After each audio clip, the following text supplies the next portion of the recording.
Salam sejahtera bagi kita semua. Berjumpa lagi lewat program acara Suara Gembala Gemibem, edisi khusus 1 Januari tahun 2023. Saudara-saudaraku yang Tuhan kasihi, mengawali perenungan kita di hari ini dan saat ini, mari berdoa. Ya Tuhan, sumber kehidupan yang kami sembah siang dan malam, kami mengucap syukur untuk kesempatan ini. Engkau hadirkan kami mengalami dan menikmati tahun yang baru, 1 Januari 2023, setelah kami melewati perjalanan kehidupan di tahun 2022. Ya Tuhan, di kesempatan ini kami rindu membaca, mendengar, merenungkan, dan bertekad melakukan akan kebenaran firman-Mu.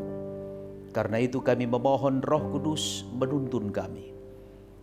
Buatlah kami mengerti agar kebenaran firman-Mu itu menjadi bagian hidup kami, menjadi dasar yang kuat dan kokoh untuk kami melanjutkan kehidupan di tahun yang baru ini, tahun 2023. Karena itu bersabdalah bagi kami semua di dalam nama Tuhan Yesus Kristus.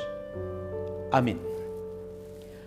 Saudara-saudaraku yang Tuhan kasihi, pembacaan Alkitab dari Perjanjian Lama, tepatnya dalam kitab Yeremia pasalnya yang ke-10 ayat 23 dan 24. Yeremia pasal 10 ayat 23 dan 24 demikian.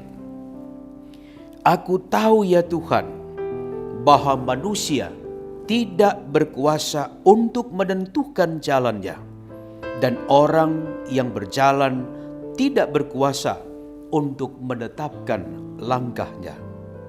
Hajarlah aku ya Tuhan, tetapi dengan selayaknya, jangan dengan murka-Mu, supaya aku jangan Kau binasakan. Demikian pembacaan Alkitab. Disebut berbahagia kita yang mendengar dan yang melakukan kehendak firman-Nya.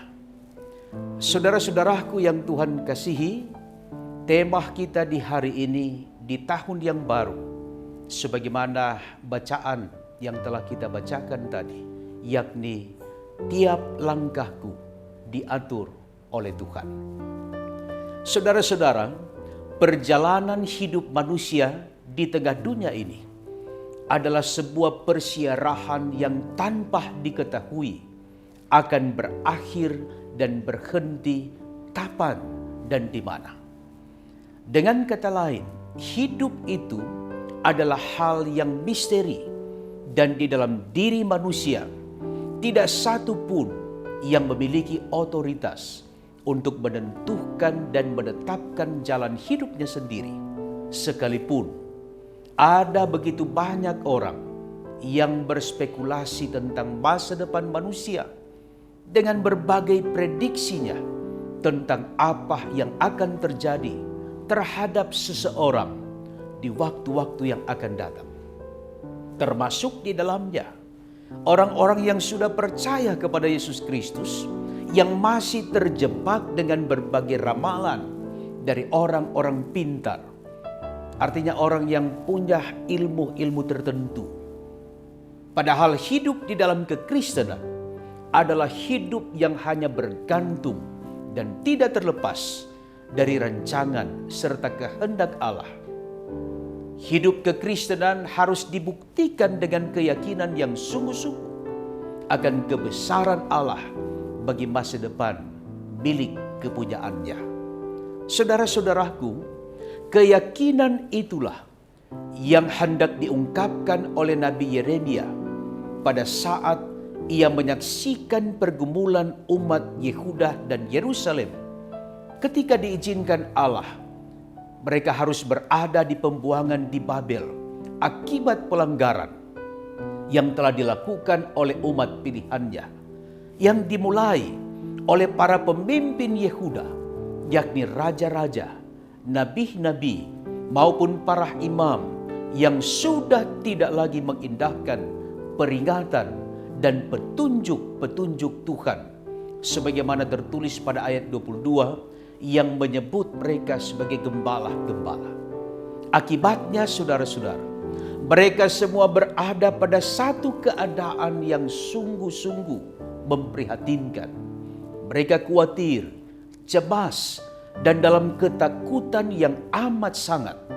Karena itu, Yeremia mengungkapkan di dalam doanya tentang kuasa Allah yang mutlak dan tidak dapat disejajarkan dengan kuasa manapun untuk menentukan dan menetapkan langkah serta jalan hidup manusia.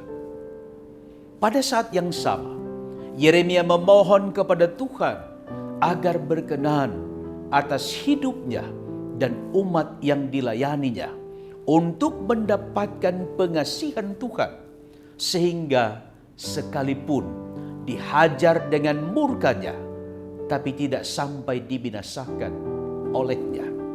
Dengan kata lain, saudaraku, Yeremia masih berharap ada kesempatan yang diberikan oleh Tuhan untuk mereka kembali dan mengikuti jalan yang dikehendaki oleh Tuhan.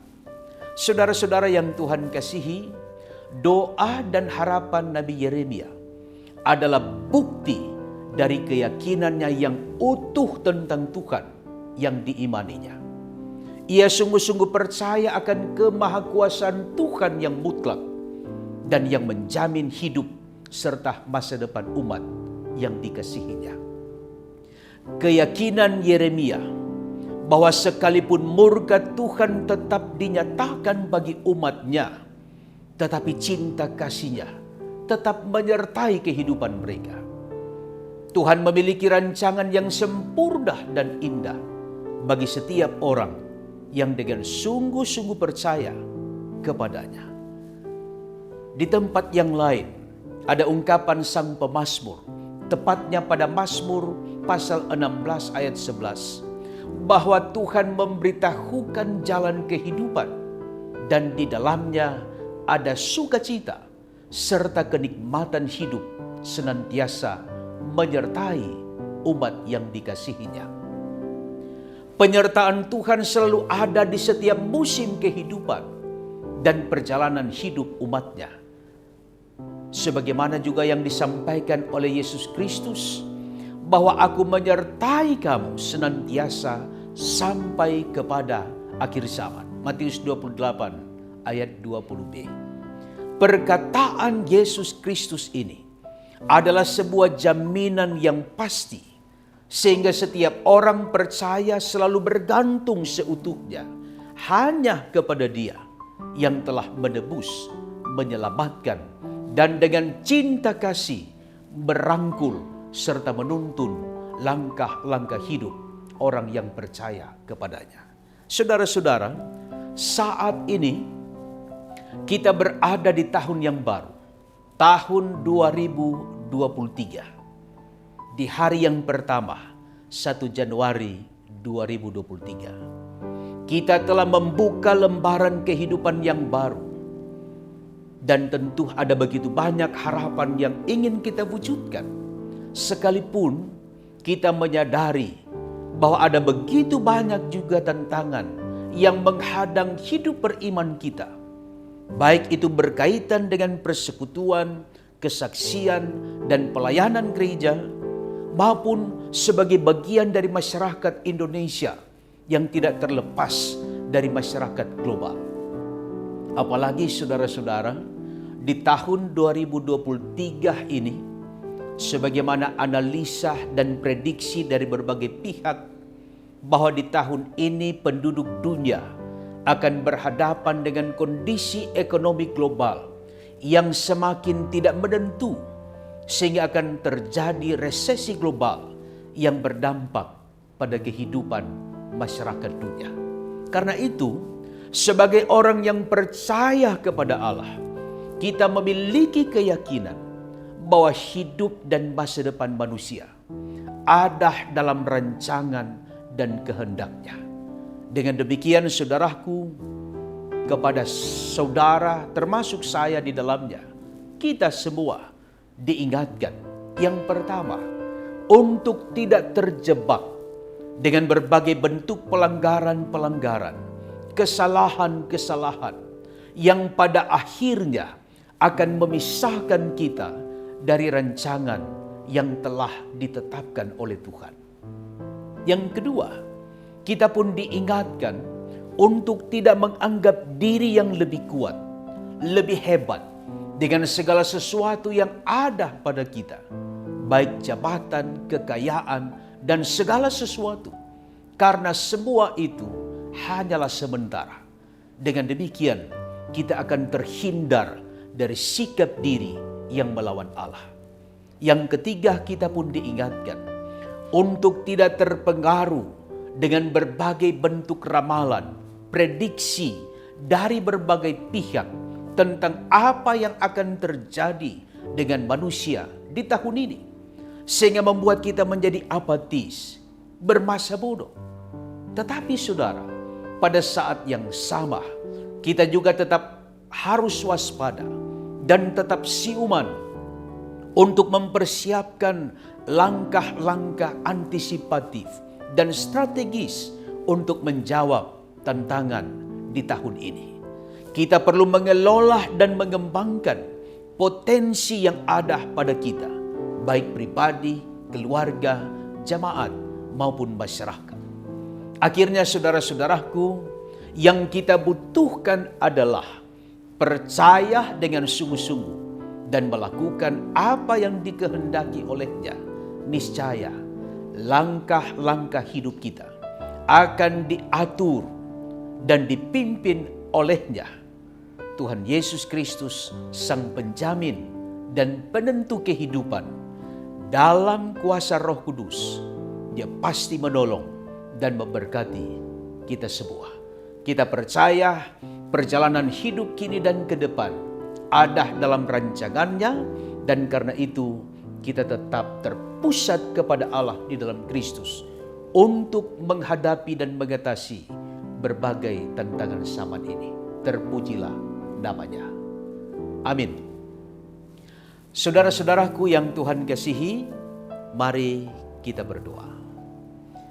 Ya Tuhan, Sang Penentu dan Perancang kehidupan, Engkau telah berkenan hadirkan umat-Mu di tahun yang baru, 1 Januari 2023. Kami pun telah diingatkan melalui firman-Mu bahwa segala sesuatu ada dalam rancangan dan kehendak-Mu. Karena itu, apapun tantangan yang ada di tahun 2023 tidak akan pernah membuat kami menyerah dan pasrah pada keadaan. Tapi justru ini adalah kesempatan juga bagi kami.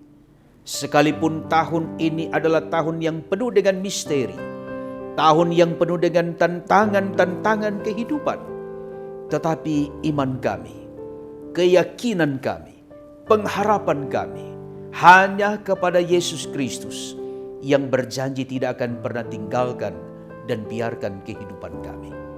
Karena itu tolonglah hidup kami, pribadi, keluarga, tapi juga gereja-Mu ini, lebih khusus gereja Masehi Injili di Bola Mongondo, dalam menunaikan tugas panggilan bersekutu, bersaksi, dan melayani.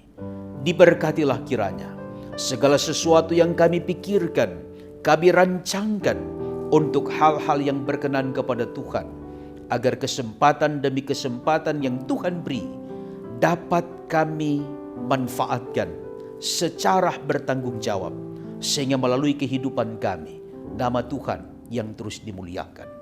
Berkati kehidupan umat-Mu, gereja-Mu ini, tapi juga tugas dan panggilan di tengah bangsa dan negara kami yang kami cintai. Kami percaya Tuhan, Engkau ada dan terus beserta dengan kehidupan umat-Mu, Gemibem pada khususnya, tapi juga bagi bangsa dan negara Indonesia yang kami cintai. Dari berbagai tempat, dari berbagai latar belakang kehidupan, Engkau hadirkan gerejamu untuk membawa misi, yaitu damai dan sejahtera bagi dunia untuk kemuliaan nama-Mu. Kiranya kehadiran gereja akan membawa berkat kehidupan. Terpuji-pujilah nama-Mu, ya Yesus Kristus, Tuhan dan Juru Selamat. Kepadamu kami berdoa sambil mengucap syukur. Amin. Saudara-saudaraku yang Tuhan kasihi, atas nama Badan Pekerja Sinode Gereja Masehi Injili di Bola Mongondo, kami mengucapkan selamat tahun baru 1 Januari 2023 bagi seluruh jemaat Gereja Masehi Injili di Bola Mongondo di 187 jemaat 22 wilayah yang tersebar di 4 kabupaten dan 1 kota Bolaan Mongondo Raya. Kiranya kehadiran Gemibom akan semakin membawa berkat kehidupan di tanah Totabuan ini, di negeri yang kita cintai, sehingga dengan demikian kita sementara membuktikan dan sementara mendemonstrasikan kehidupan iman kita, pengharapan kita, dan kasih kita dalam membangun relasi dengan sesama. Tuhan menolong, memampukan, dan melengkapi kita semua. Terpujilah nama Tuhan. Shalom.